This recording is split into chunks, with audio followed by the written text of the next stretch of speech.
Hey everybody, this is Everyday Commentary, and this is a video overview of this knife. And this knife is the Millit Knives Torrent. And I think this is a Gen 1 version. The Gen 2 version apparently has a little bit more texturing here and a slightly longer flipper tab. But for my purposes, I didn't really care. I don't prefer long flipper tabs, and I really dislike texture on flipper tabs, so it didn't really make a difference to me.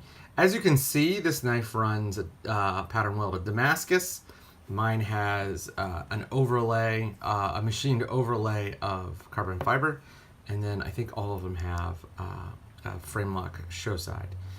This knife is a small batch production knife made by Millit Knives. Millit Knives is a company out of Idaho. I believe that some of the guys at Millit Knives started out at Chris Reeves Knives.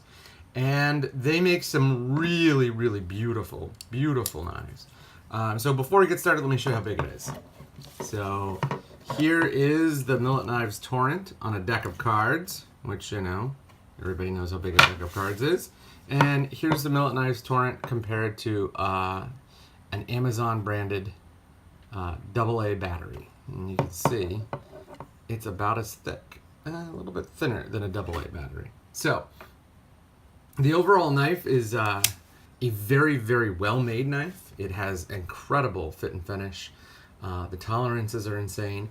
But this is a TJ Schwartz knife, and that means that it's got a lot of holes and that it's pretty well designed. So it is very complex. You know, you can see the machining here and here, and then it's sort of paralleled on the other side. But despite all of this complexity, it's relatively a simple knife. You know, there's a two finger space here and a little swell at the end to give you something to grip onto. It's got a relatively traditional blade shape. It's sort of a modified reverse tanto, or maybe a weirdo clip point, whatever. It doesn't really matter. But it's a good knife. It's a really, really good knife. It's a very solid knife.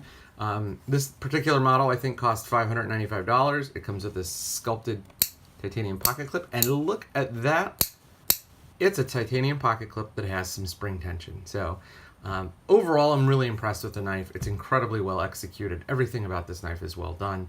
The blade steel is Thor 93X, which is a mix of PSF 27, which is a D2 variant, and RWL 34, which is a 154 CM variant. And this is produced by Damas Steel of Sweden. You can see here that there's all sorts of little details to revel in. Like, there you go. So you can see that as it is right now, the screw is flush. But when you turn it up a little bit, you can see that not only did they make sure that the screw was flush, but they also gave it its own little pocket, and then they chamfered the pocket. And they did this everywhere. This is not like a one or two thing. They made sure that every single detail is done to perfection. Like, for example, they sculpted this pocket clip. They made it really nice and thin, but then they gave it some three-dimensionality by having this little insert piece be a step lower than everything else. It's really, really beautiful. I love this part about the knife. It's just a wonderful, wonderful blade. The deployment on this one is really quite good. Let's see if I can do this in front of the camera so everybody can see it. The deployment is really, really quite good. I'm not sure if I would appreciate the longer flipper tab, and I certainly would not appreciate the texture, so I'm kind of glad I got the first run. Overall, you know, for the money, it's not a great value because a $600 knife can never be a great value. But if you compare this to other $600 knives, it's a pretty darn good value. This is a really, really good knife. If you're looking for a high-end production knife or a high-end knife in general, you should look this knife up and take a look at it. I believe they're all sold out, but I think they're going to get ready to do a second run soon. So this is the overview of the Millit Torrent.